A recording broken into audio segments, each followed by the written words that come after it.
Hello, everyone. Welcome back to Seaweed Rain, a Percy Jackson podcast. Today, we are diving back into The Wrath of the Triple Goddess. We're on chapters 13 through 15, which means that we're going to Astoria. We are going to be in a historically ethnic neighborhood of New York, everybody. It's time for Queens. It's time for the Queen of Troy. It's time for a brand new special guest. So stick around. Welcome, everyone, back to Seaweed Brain. Technically, no longer live from spooky season. I guess live from fall, live from cozy season. Non-live from spooky season. We're Non-live pre-recorded from spooky season. Yeah. Yes, we're still pre-Halloween at the time of this recording. We have a brand new guest today, as aforementioned, joining Carter and I in the virtual studio today. It's Justin Scarelli. Hi, Justin. How are you? I'm good. How are you guys? Justin is a Seaweed Brain listener, a lifelong Percy Jackson fan, a writer, a storyteller, and we are about to find out, are you a pet owner? Sadly, no, but I can trade you my Logan Lerman story if that counts towards... Yeah, give us an anecdote to get to know you. It's okay if it's not about pets. So I went to a screening. I used to live in Los Angeles. I went to a screening of a movie he did called Indignation back in 2016. And he did a Q&A after, and I had my Perks of Being a Wallflower poster because I wanted him to sign it. And so I waited for the gaggle of girls and other fans to sort of dissipate. And then I went up to him and I said hello, and he shook my hand. And I would say he had a great handshake. I felt like he was like a genuine person, because most celebrities, you can kind of tell if they're really into being there or not. So we talked about the movie, and I said, hey, will you sign my Perks poster? And he said, yeah, sure. But he says, I don't have a pen. And I can't believe I did this, because I am so nervous around people. I had my Sharpie and I pulled it out and I said, don't lose this again, Perseus. And then he laughed. My God. And now we're besties. And that is my somehow intro into this pet story. Don't lose this, Perseus Jackson. Wow. I must have blacked out. I don't remember doing it. But that's nuts. I'm proud of you, though. Retroactively in that moment. Yeah, thank you. Moment. Yeah, you nailed it. What else were you supposed to say? Nothing. That's the only thing you would say. Okay, so you don't have pets, but you did meet Logan Lerman. Now we know everything about you that there is to know. Yeah. Have you been enjoying this book so far? Yeah, I read it all the way through on the first day, and then I've been sort of rereading it with my nephew. He's 10, so kind of got him on the Percy train. Is your nephew like up to date on all of the Riordanverse books, or where is your nephew in the journey? He's on Blood of Olympus, I believe, but he's read Chalice and now he's in Wrath. So, oh my God, we were just talking about this on the last recording, where we were speculating about why Leo is discussed the way he is in this book, and Erica said maybe there are some people who don't know what happens to Leo at the end of Blood of Olympus, but are reading this book anyway. And now we found such a case. Wow. That is certainly a generous, I believe, take on how Rick sometimes handles continuity, which is fine. Because my first thought was, isn't he flying on Festus somewhere? How can he help you with your Spanish homework? But, it's all good. Yeah, I think Percy is projecting his sense of insecurity and jealousy over the whole idea of Calypso now being in Leo's life, that he is trying to play it really, really cool, to the point of forgetting to mention the fact that he thought Leo was dead until maybe like a month ago. Yeah, let's go with that. I like that. Also, when did you start reading the books? Like, give us your brief background on your Percy Jackson fanhood. So I read the originals like kind of when they were coming out. As a millennial, I say that with proudly. such, I don't know if I can, I don't know, but I was in the midst in the zeitgeist of another series that I will not mention and will love to throw shade on as many times as I can get. So I picked them up again the last couple years to read with my nephew, because I didn't want to give him the other series as a foray. I wanted to give him a nice, diverse, and encouraging world. And so I just zipped past him, though. I read, all of Heroes and Trials of Apollo and Magnus and every other little side story that Rick has ever put out there for the most part. Yeah. But it's just, it's been fun to connect with him as not only as, my nephew, but just as a young person trying to form his own opinions and talk about things. I think, reading is so important, and you can branch out and find other things that you enjoy. And so that was kind of the impetus. Then we watched the series together, and he would get really upset when they would cut things out or they would do things differently. He didn't understand. He's like, why didn't they do that? And so that leads to more conversation. So it continuously adds to building relationships. I think Percy's great for that, for sure. That's so special. We've had people kind of reach out to us before and talk about how people who are in their 30s or 40s or above and be like, oh, I got into Percy Jackson because I was reading it with my kid and I got into it as an adult, and it's always been cool to hear their stories. But we've never had somebody close to that narrative on the podcast. So that's really cool. Well, I'm happy to represent, and just as a writer, I usually don't read things when I'm drafting something. I feel like I always pick up someone else's voice, or I get really, really depressed about how much better they are than me. Oh, that's so real. But for some reason, reading Rick's books, it just kind of opened up just a new awareness. I feel like I got a master class in just being able to consume all this stuff and wonder about craft. And I just think that's really, for me personally, very important. And I'm really grateful for that. I think that's, one of the reasons why we do what we do as storytellers or performers. We want to find that emotional core and learn. So, yeah. Yeah. Can I ask, I'm just curious, what genre do you like to write in? Young adult. I've been writing young adult LGBT novels for the past couple of years, just trying to break in and do the publishing thing. But it's a journey. So I'm always appreciative that I'm like, well, at least Rick Riordan's made it, and he's still out there doing things, and there's hope for other people up and coming too. So yeah, absolutely. But that's great that in a semi-similar genre that you can still read it and it doesn't activate that upsetting part of the brain. It only activates a positive part of the brain. That's really special. Yeah, absolutely. Because you have to be able to consume content while you are creating. I mean, you don't have to. I'm sure a lot of people don't, but it is nice to not lose the enjoyment of the thing that inspired you in the first place while you are trying to make things at the same time, because it just makes the doing a lot easier and a lot more fun. And it reminds you why you want to do it instead of just suffering amidst doing it. Absolutely. And just, he's so good at first lines and chapters and chapter names. And King of the hook.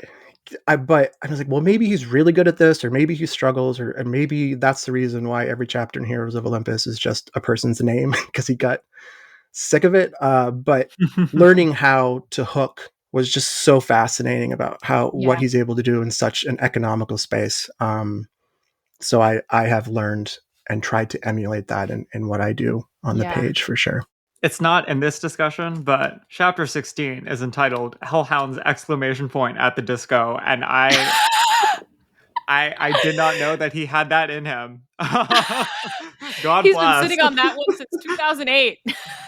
He's got a little notebook of chapter. Oh, I can put this in there somewhere. Yeah. Yes. Yeah, it's on a notes app. Yeah. It's to use as chapter titles. The classic, I think, New York Times description of him as a best-selling author is fast-paced adventures or whatever. And I always think about that whole concept of fast-paced and how he keeps people's attention. Which helps people who don't necessarily love to read his books. And it really, I really feel it's the hooks and the cliffhangers. Every single chapter starts and grabs you, and then you cannot stop reading at that chapter because you have to know what happens next. Yeah. Which is just to say, I agree. Okay. Should we talk about chapter 13? I get extra time in candy corn? Carter, where did we last leave off? Well, we last left off at school with a conversation with Chiron / Mr. Brunner, where we are trying to figure out what Hecuba could be up to. And he suggests that she is probably in Queens because she has to terrorize some modern day Greeks. So that's where we're off to go back to the mansion to pick everybody up, compare notes, and then go to Queens and investigate. Yay. We're on the train from school to the apartment when we run into someone who I was really concerned we were not going to be seeing that much of this book. Even though she's the titular role, it's Hecate. She's back. Percy, I guess, has just been saying her name too much in casual conversation, and she what is the description? It's you butt dial a god when you say their name a lot, is what he says. Mm-hmm. She's you rank. When I first read it, I thought it was because they had been talking about using the torches, and even the discussion and the urge to use the torches. Her ears were perking up at that. She appears. She's in her 3-headed form, and Percy is what are the mortals thinking that I'm doing when I'm having this full conversation with this goddess that they cannot see on the train? Do they think I'm talking to myself? I guess that wouldn't be such a big deal because they are New Yorkers on the subway. I need to start carrying around a dummy pair of headphones so that I can look like I'm talking on the phone. And I actually do this all the time. When I read that, I was like, oh, yeah, girl, you need to do that. Because Yeah. when I'm like on the train and I'm like running lines to myself, or I'm going to an audition and I'm like fully like going through the whole scene in my head out loud, I just put in my AirPods so that people think I'm on a phone call. Yeah. Do Sometimes people actually think that? Do you think? Because like you're Okay. underground for large parts of it, and there's no cell service. Wow, you're right. They mustn't. But point Maybe effort until for you trying. get to Manhattan, or like, yeah, that's true. Not everyone's going to think about all that. They might see you and be like, okay, I can suspend disbelief. Yeah, I'm not on the train, but when I walk or when I'm around people and I'm trying to figure out like scenes or something I'll talk to myself and I'll wear headphones. But it's also just a good, please don't approach me. Yeah. I feel like I would just have them in constantly. Yeah. That one's Yes. important. Yeah. Yeah. Yes. Yeah, specifically, so like she's trying to check in about what's going on. And obviously, like Percy feels strongly that he cannot tell the truth and he cannot lie. So he has to say a thing that is technically true, but is obfuscating what is going on. And he thinks this is going to save him. I also think it's interesting when we talk about she's been hearing her name being called, but all these gods or monsters are always just proclaiming Percy Jackson every which way they can. To me, it's like they're infusing him with their own version of the Ballad of the Witch's Road from Agatha all along. They're keeping him in this perpetual state of being on the cusp of 18, but just sustaining him that way. I find that interesting. Reading The Lightning Thief and going back and names have power. I feel like this is a constant recurring thing, just as a bit, or if we're supposed to read more into it. Oh, can you expound upon the Agatha comparison? Sure. I'm very curious about this. Yeah, well, Alice's mother was a singer, and so Warning, we're spoiling episode 4 of Agatha all along. in that song version, she like created this invocation to keep Alice alive, basically, from the generational curse that was placed or had been in this family. So the song was sort of keeping her from succumbing to that. And I feel like in a way, these gods are either they're not thinking about it, they are just constantly infusing the name and the identity Percy Jackson with this constant sense of power, if he ever was aware of that enough to use it. I mean, I feel like he's got a bunch of reserve battery, which is why he's always bouncing back from these scrapes and whatnot. Ooh, that's kind of fun. Or they're constantly infusing him with this sense of like twerpness that keeps him at forever 17 years old. Yes. In the pirate universe. Yes. By thinking of him as a twerp and a fool. Yes. I love that. We learned from Hecate, she was just in Ireland, right? Enjoying some traditions over there for Halloween. Also, shout out to the Irish Mythology Project that is confirmed Rick is working on. Give it to me. As Percy is trying to not lie, not tell the truth, but a secret third thing, he tries to convince Hecate to like extend her trip.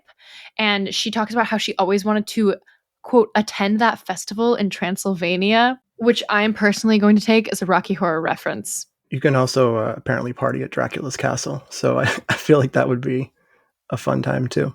Oh, that's cool. Like the historic, whatever like people call Dracula's castle. Whole thing people go there to do. Yeah. But I like the Rocky Horror. I want to go with that. Did you know I had to explain Rocky Horror to some 20-year-olds yesterday? Isn't that that's horrible. Sad? See, speaking of Logan Lerman, the youths aren't watching Percy being a wallflower in the way that they need to be. There's so many roads that lead to Rocky Horror Picture Show, and there are. I guess now maybe 2 of them tangentially involve Logan Lerman.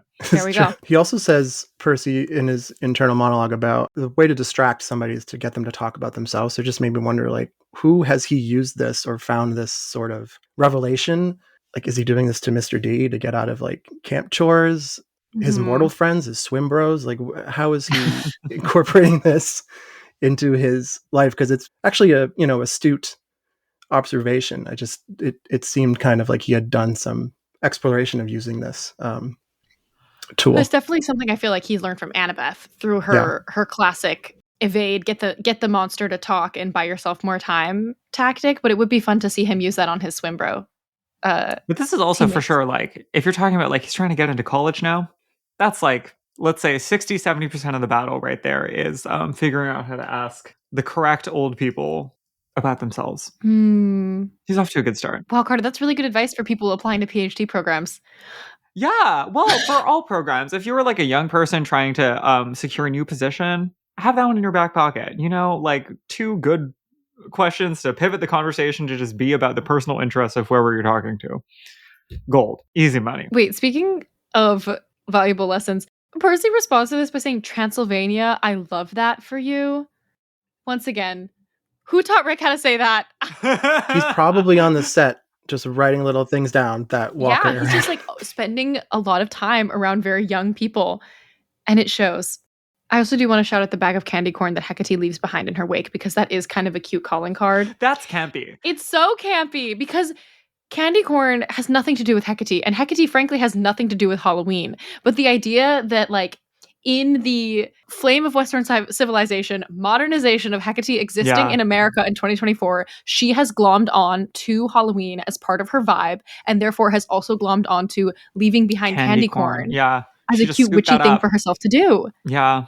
That's cute. It's a cute calling card. It's giving the this is a spoiler for episode 5 of Agatha All Along. We're gonna spoil episode 5. It's not an actual spoiler, but at the beginning of episode 5, they all make witches' broomsticks. And the whole time, Patti LuPone's character is complaining about how retrograde and reductive it is, and the culture of witches is so demeaning to the true nature of the crowd. Like that's giving the opposite of Hecate. Like it's 2 approaches to the same idea, which is, like all of these different ideas about what it means to be an old woman doing things that we don't approve of and don't totally understand are just converging into this one kind of ridiculous, boiled down, campy aesthetic. But Hecate said yes, and she leaned in to all of that. Hecate would do the broom for fun. Oh, for sure. Yeah.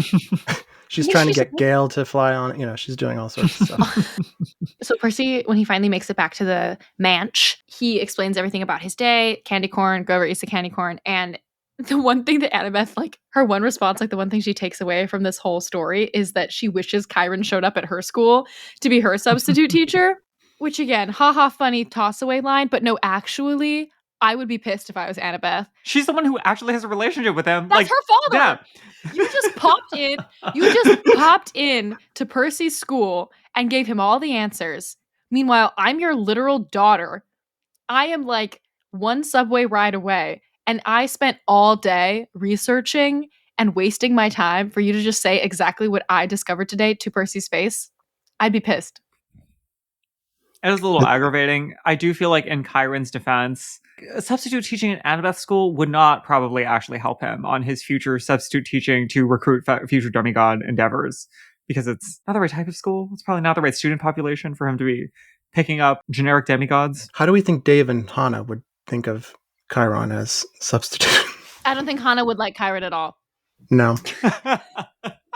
No, but okay, Carter, I kind of see what you're saying, but Annabeth is at the alternative school. I mean, Annabeth is at He should be there to just hang out with her 100%. He is shirking his duties. He should also be there to recruit other children of Athena. Well, yeah. There's definitely Hephaestus kids at that school. They're probably around. It's true. Maybe Chiron likes the coffee in the substitute teacher's lounge where Percy's in. He's probably not registered as a substitute with the School of Design either. It's like a separate system, right? Yeah. Well, he probably also just wanted to hang out with Paul. That's the real answer. Yeah. I need this. I feel like where is the Paul Chiron short story scenes? Yeah. Of them just being like buddy teachers witnessing nuts things, and Chiron like having to keep Paul safe from all this nutso demigod children stuff back in the day. That would be cute. It could even be the 80s. That could be cute. Little period piece. Okay. Stephanie, are you listening? We were also last week talking about how Mr. Brunner is Chiron's drag persona, but then extra points towards that here.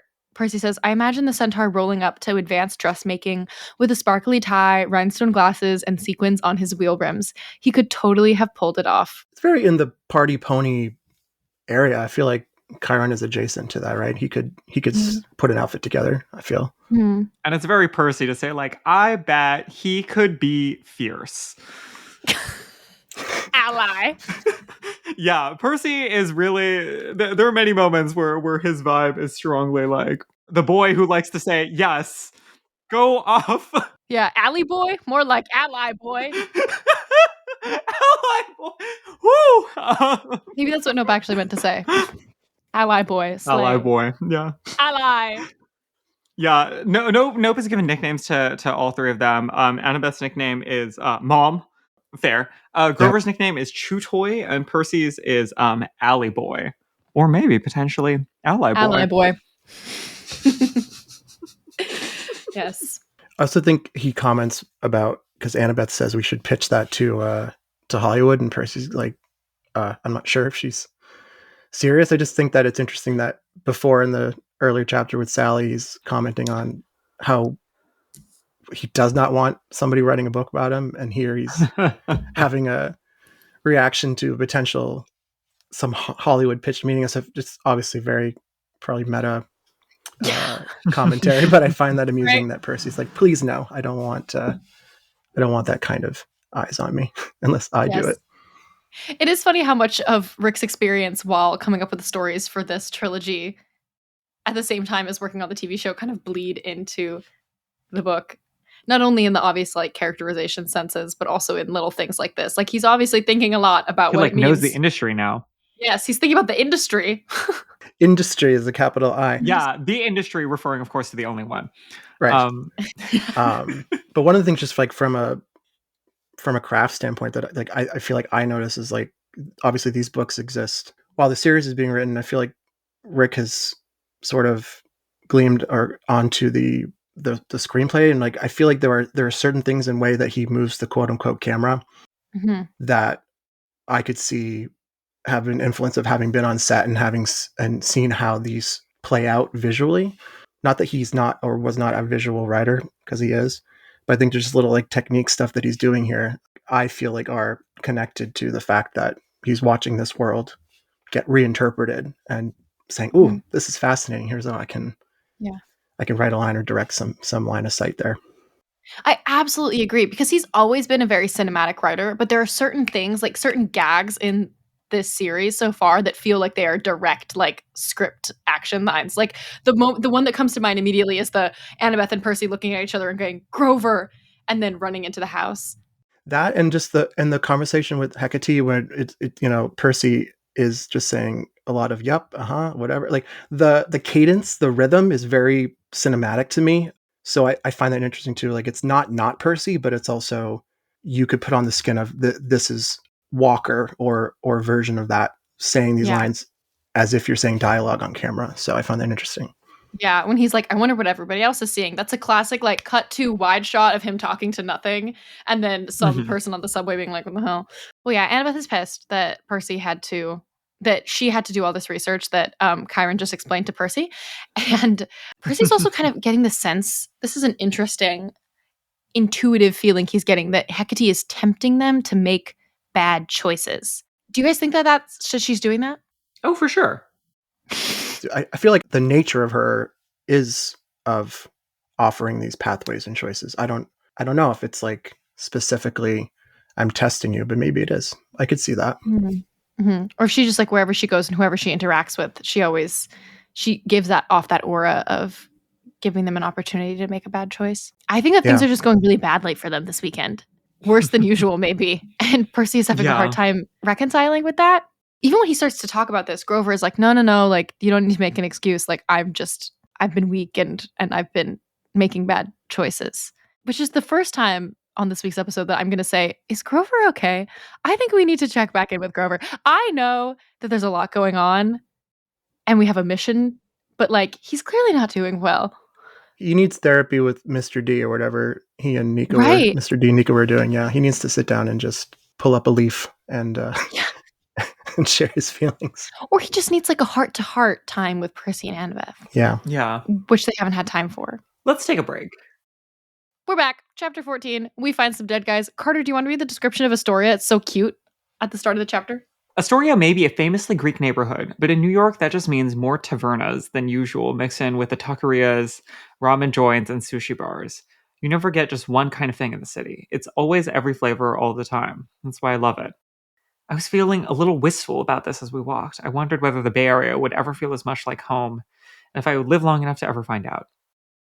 Do you feel like that's consistent with your idea of Astoria? Oh, absolutely. I think Astoria is like heaven. If I ever get kicked out of my current apartment, I'm moving to Astoria. You can get any kind of food that you want at any time. And there's green spaces and it's right by the water and there's like Astoria Park and like all kinds of great things. And the last time I dog sat was in Astoria. And all the memories came flooding back to me as I was reading this chapter just now. Oh, Topical. you're just like them. Yeah. Your life experience.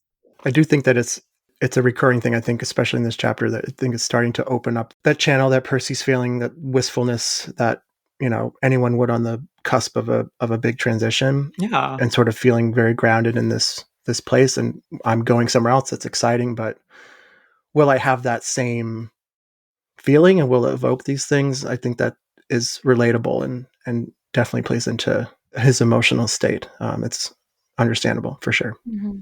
So in this chapter, we are going to a very typical Percy Jackson New York City location. It's the Athens Square in Astoria, which I'm kind of surprised we've never been to before because it is so Percy Jackson New York City. But I guess we haven't really explored the other boroughs very much.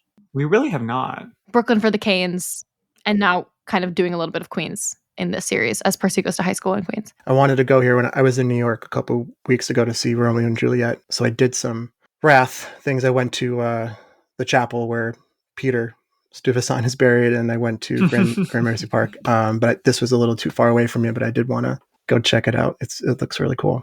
It's a cute tiny park. It is literally, if you should look up pictures of it. It does have like this like checkered tile pattern and like a couple of columns and some statue action. And the Yoga Agora, which is a nice yoga studio in Astoria, does outdoor yoga here. He also comments on Chalice, like when he was wrestling Gary, and he's talking about playing a pickup game of horse with the God of Lost Dogs. I just wondered, like, who falls into that category? It's like the God of Lost Dogs. Yeah, like Artemis. Is there not a Greek god of lost dogs? To my Googling knowledge, no. So it's like Artemis because wolves. She's like hunting dogs. Oh, hunting dogs. And I mean, Hecate also is related to the canines, I believe, as well. So yeah, I guess that would be an interesting task at the end of this if you had to play horse with Hecate. So Hecuba is in Astoria because she hates the Greek people. And there's a lot of Greek people in Astoria. She is terrorizing different establishments. Come to find her on the roof of Sal's Souvlaki, like a restaurant. But not only is she terrorizing the restaurant, she's also summoning undead Trojan warriors, which is something that we didn't know that she could do. And the mist is causing the undead Trojan warriors to look like rats, which I thought was hilarious, because how are we going to logistically, I know it's the mist and it's magic, but logistically a human-sized undead warrior into a rat? When they say that these are some really big rats, are we talking 5 foot? Human-sized. I mean, feel like people were shorter back then. That's a good point. They're like 4.5 foot tall rats. Or are they a group of rats stacked on top of each other? Oh yeah, several rat kings. Yeah, perhaps. very much like, Indiana Jones and The Last Crusade type of rat person. And if you're saying 4.5 foot tall rat, are you saying vertically or like when they are standing on 2 legs? Or are we thinking a rat that while it's on all 4 legs is still 4.5 feet tall, which is a really gigantic rat? I just also feel like you could, the mist could have made them look like humans, like regular humans, and historically it's been the kind of thing where it's supposed to do like a rounding, find the closest acceptable comparison point. And for it to be a rat and not a human for like a 5 foot tall creature. Right. And that's why Eric Adams is going to jail. And why? Because the rats do run the city. And he lied.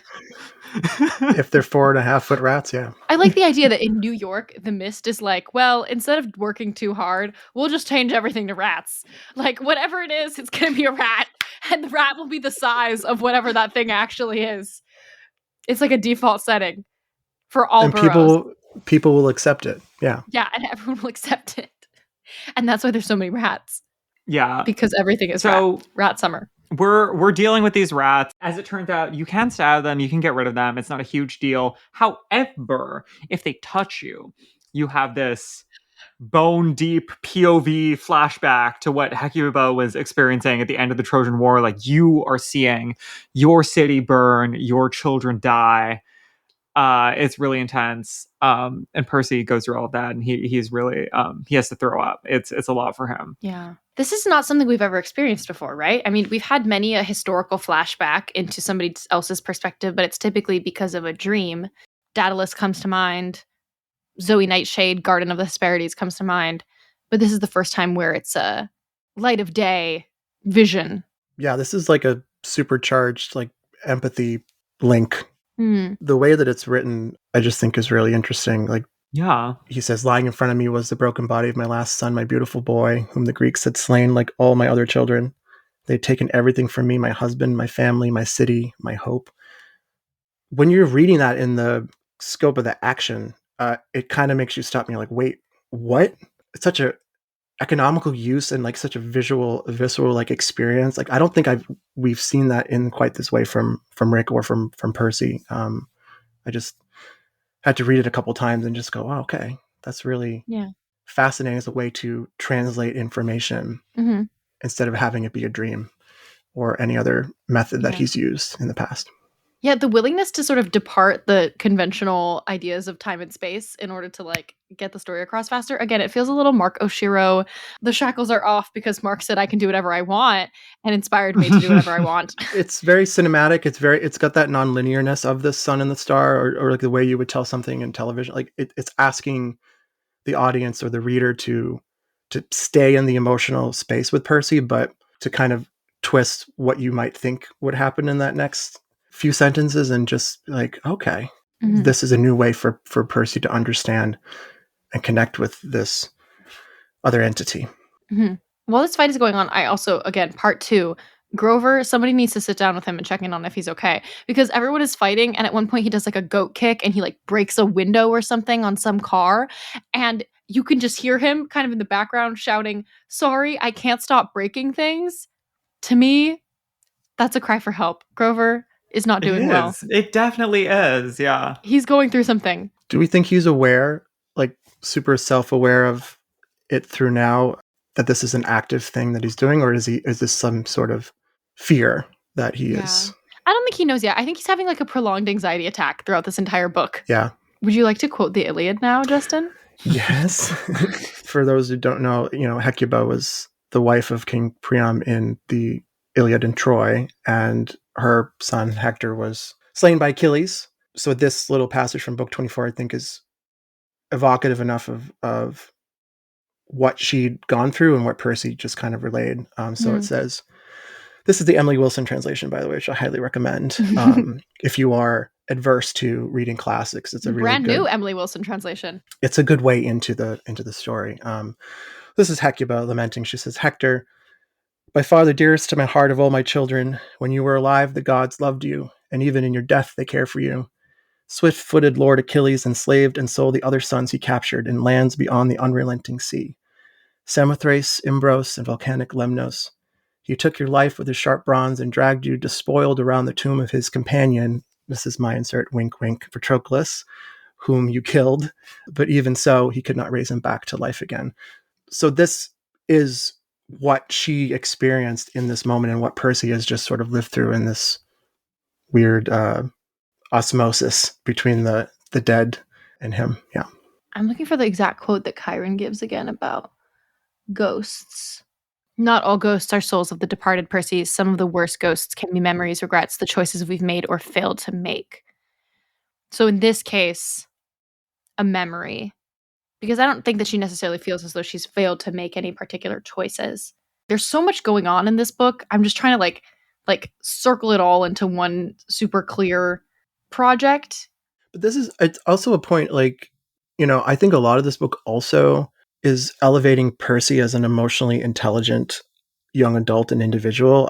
I feel like these are big questions and big feelings that 12, 13-year-old Percy had gone through, but he's thinking about them and connecting. I just think that's one of the unique things about him as a character, as a person, is he's just a good person.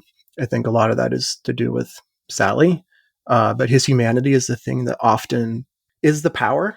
It's not necessarily what you're able to do with your demigodness. It's, are you able to connect? And I think Percy is his wheels are turning here in a way that is growth. So Well, meanwhile, Grover, mid-anxiety attack, is really upset about the tzatziki sauce that's going to waste inside of the restaurant. And we have to move on to the next Greek food eatery to terrorize but do no lasting violence upon. Chapter 15, I fail at dog diplomacy. We're at a bakery now. We're at a bakery. The same stuff is going down. more rats. More rats, allegedly, that are actually Trojan ghosts. Percy makes an interesting comment about how he feels like he can't contribute fully because they're in kind of tight quarters and he has a gigantic sword, which is, I mean, tactically makes sense, but isn't something that we've heard a lot from before. So like it's mostly Annabeth and Grover taking care of things. Oh, and also Nope, the dog. Nope, the dog is also drafted onto the team, biting ankles and doing what needs to be done. But Annabeth ends up getting touched as well. And she doesn't have the same reaction as Percy. It's like directionally the same, but she recovers a lot faster. Annabeth isn't, throwing up over the side of the sidewalk, which is interesting. We don't really have at this point a textual explanation for why. So perhaps we should all speculate about what is different for Annabeth. Has she experienced more? Is she compartmentalizing? I think a lot of Annabeth also in this book is her not necessarily tapping into that emotional core either. Yeah. I kind of like the idea that Annabeth is not like emotionally affected because she doesn't allow herself to be emotionally affected in the way that Percy doesn't have the same walls put up. Absolutely. Yeah, she's going to be better at bottling it down, keeping it pushing.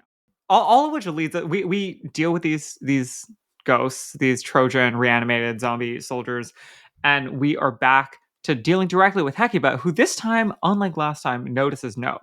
Now recall this was our whole goal here, was for Hecuba to reactivate her maternal instincts, to transform her grief for her lost children into a relationship with a new child that is now the correct species for where she's at this point in her journey. I know, right? They don't give her a human baby. Yeah, they're not looking for another Trojan prince or princess. They find a hellhound child of the street to offer to her, and she does seem interested. There is a moment where they're trying to engage her on whether or not she misses Gale and Hecate. That doesn't seem to be working, but she does seem curious about Nope and what the story is there. She does seem to feel some sort of instinct, especially once Annabeth taps in, starts soothing Nope, the hellhound child in front of her, and Hecate's maternal instinct really gets revved up, kicks in. They're also operating, I think, in this sort of scheme to introduce Nope so that Percy can then get the leash back on Hecuba. I think they're still operating that she needs to be reined in, which is about, obviously, they need that for themselves. Yeah. But they're not necessarily thinking about it beyond that. I think Percy has that flip in the next chapter later on. And again, when Annabeth comments and says good dogs to both Nope and Hecuba, I was like, yeah, I guess technically, but she's a human in there somewhere. She's got the human eyes and the human experience. So to me, that's just very detached. And I wonder what point we're supposed to make out of that. Is that this is not just a dog. It's a being with some sort of agency and feelings. We should take that into account too, clearly. Yeah. It feels like a deliberate cognitive dissonance that they're experiencing, where like they kind of at this point feel like they have to go through these motions in order to not die, but also we are increasingly trying to maneuver around Hecuba, not the way you would maneuver around a dog, but the way you would maneuver around a person with specific memories and feelings and goals, which is interesting. It backfires. Shall I read this contemplation of the nuclear family dynamic on page 131? Let's please discuss the nuclear family dynamic in this section. For a moment, we all stood together like one big, happy, strange family. Maybe it was just an echo of my fever dream, but I felt like my own grief was unknotting. A hellhound-sized lump of sadness that had been twisted in my chest and was finally starting to loosen. I realized how much pain Hecuba had been holding on to over the centuries. She'd only been able to express herself in growls, howls, and the occasional raising of the dead. Now, maybe she could remember the good parts of being a mom. The joy of caring for somebody small and cute. A son. I caught a glance from Grover. He was beaming at me. Like, see? Annabeth will make a great mom. Dude, I thought, one thing at a time. I'm still working on college applications. But I couldn't deny the feeling. It was nice to be gathered around little Nope, protecting him and showing him love, though I wasn't going to sniff his butt. Sorry, I have limits. There's a lot there. It is, I think, engaging with the nuclear family discourse, but not exclusively, and perhaps not even specifically. Say more. Yeah. I think he is expressing interest in lots of different ideas of relational structures and kinships in this. And like, it is possible for someone to read this and just think about the nuclear family, but I don't think that's necessarily what they're saying. Especially when we think about the relationship between, say, like Percy and Nope, or even Hecuba and Nope, in the sense that like everyone's relationship to Nope is just, this is a small child that cannot care for itself. We need to take care of it, even though it's going to pee on all of us. Which it does do. Nope is peeing on everyone the whole time, and it is regularly mentioned throughout this chapter that that the pee is flowing. We've been talking a lot about this in the past few weeks about the family structure and the family dynamic of this book. And I think that it's interesting to think about the constant imagery about this family dynamic at the time when they are about to lose connection to one another or are worried about losing connection to one another by going off to college. And Percy is trying so desperately to maintain that connection with Annabeth by trying to get into New Rome. Like that the entire point of what we're doing here is so that Percy can get his rec letter so he can go to New Rome and continue to be with Annabeth in like the comfortable, familiar dynamic. I don't know exactly what the relationship is between those two things yet. Like, is it because are they trying to cherish their last moments as a family together before they are all separated?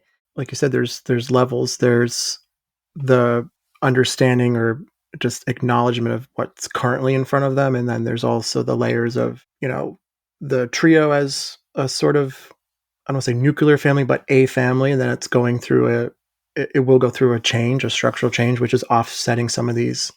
Surely Grover's nervous breakdown, but also for, you know, Grover is alternating and is sort of that in between oh, look how great she'll be as a mom. Think about all the future, but yet don't leave me, because what am I doing if the two of you are going off and evolving this dynamic? So yeah, there's all sorts of stuff there.